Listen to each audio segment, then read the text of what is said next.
Court लगभग jail के बाहर राना सनाउल्लाह मीडिया से गुफ्तगू कर रहे हैं। मियां नवाज शरीफ से लेके ख्वाजा साद रफीक तक, ख्वाजा सलमान रफीक तक, हनीफ अब्बासी तक और जो दूसरे हमारे मियां नोमान, अहद चीमा, फवाद हसन फवाद, जितने लोग इनके जुल्म के शिकार हैं, जिनके ऊपर इन्होंने जुल्म किया है, एक अपने इंतकाम का निशाना बना रहे हैं, उनके लिए किसी अदालत से अगर कोई रिलीफ मिला है, किसी की ज़मानत हुई है, उन जजेस को जो है, उन जजेस को थ्रेटन करने के लिए, ताकि आइंदा जो है वो कोई जज ये जुर्रत ना करे अपोजिशन के किसी भी जो है वो आदमी को, किसी भी लीडर को जो है वो इंसाफ फराहम करने की, उनके लिए जो है ये हरबा इस्तेमाल किया गया है कि काजी फैज़ ईसा जैसे जो है वो अबव बोर्ड और एक ऐसा इंसान, एक ऐसा जज कि जिसकी जहानत पे, जिसकी लियाकत पे, जिसकी गैर जानबदारी पे और जिसकी अमानत के ऊपर हर कोई यकीन करता है, उनके ख़िलाफ़ जो है वो इन्होंने रेफरेंस दायर किए हैं। और ये मैं समझता हूँ कि पूरी बार्स, आज पूरे पाकिस्तान की बार जो है वो इस जाली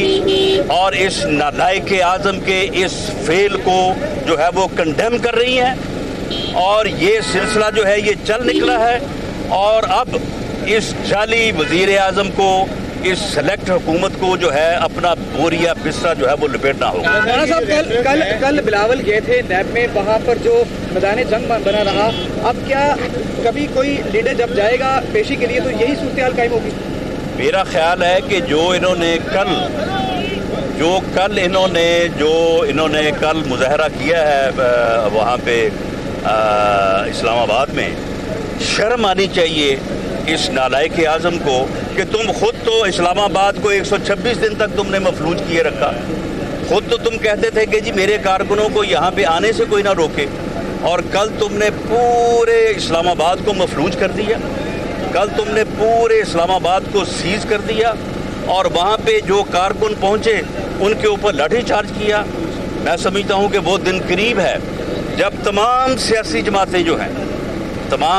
जमातें जो हैं वो फिर इस्लामाबाद पहुंचेंगी, फिर उसने देखेंगे कि ये फिर कितनी ताकत और कितनी हिम्मत है इनमें कि ये इस्लामाबाद को सील करते हैं या कारकुनों के ऊपर लाठियां बरसाते हैं या ये लोगों को रोकते हैं। राणा साहब ये बताइएगा कि जो अगली मुलाकात इसके बाद आ रही है आपकी, अगली मुलाकात जो नवाज शरीफ से आपकी आ रही है वो हो सकता है ईद के एक दिन बाद मुलाकात हो, जुमेरात का दिन जो बनता है, तो आज आप जा रहे हैं, उससे पहले क्या आज मियाँ साहब से ईदी लेके आएंगे या उन्हें ईदी देंगे या ईद के वाले से कोई खास तोहफा आप लेके जाएंगे अगली दफा? देखिए,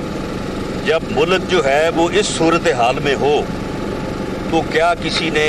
तोहफा देना, ईदी देना या लेना,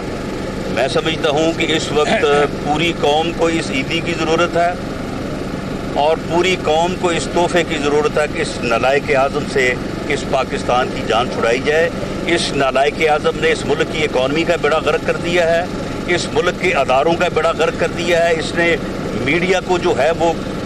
कैद कर दिया है, मीडिया को अपहज कर दिया है, मफलूज कर दिया है। अब ये अदलिया की तरफ जो है ये बढ़ने लगा है। अगर इसको यहाँ पे ना रोका गया तो ये पाकिस्तान के लिए जो है वो नाकाबिल तलाफी नुकसान है। ईद के बाद तहरीक चंद जजों के खिलाफ पेश हुआ है, लेकिन असल रेफरेंस को पेश किया जाना था चेयरमैन नैब के खिलाफ। क्या मुस्लिम लीग नून में कोई ऐसी सोच पाई जाती है कि चेयरमैन नैब के खिलाफ सुप्रीम जुडिशल काउंसिल में रेफरेंस दायर किया जाए? देखें, नैब का जो चेयरमैन है वो इस जाली सेलेक्ट हुकूमत के कहने पे अपोजिशन के ऊपर हर किस्म का जुल्म और ज़्यादती कर रहा था। हमारे ख़िलाफ़ झूठे केसेस बनाए गए, हमें अकूबत खानों में बेगुनाह लोगों को रखा गया, लेकिन उससे डूब और का तकाजा किया जा रहा था। उससे ये तकाजा किया जा रहा था कि जो लोग जिनका तल्लक हुकूमत से है उनको ना छेड़ा जाए और डूब और किया जाए। 5 पकड़े हैं, 50 पकड़े, 50 पकड़ेंगे, 500 पकड़े। और उस डू मोर के ऊपर जब चेयरमैन नैब पूरा नहीं उतरे तो फिर चेयरमैन नैब के साथ जो इन्होंने किया है वो भी सारी सूरत हाल आपके सामने है। हम उस राना सनाउल्लाह कोर्ट लगभग जेल के बाहर मीडिया से गुफ्तगू कर रहे थे।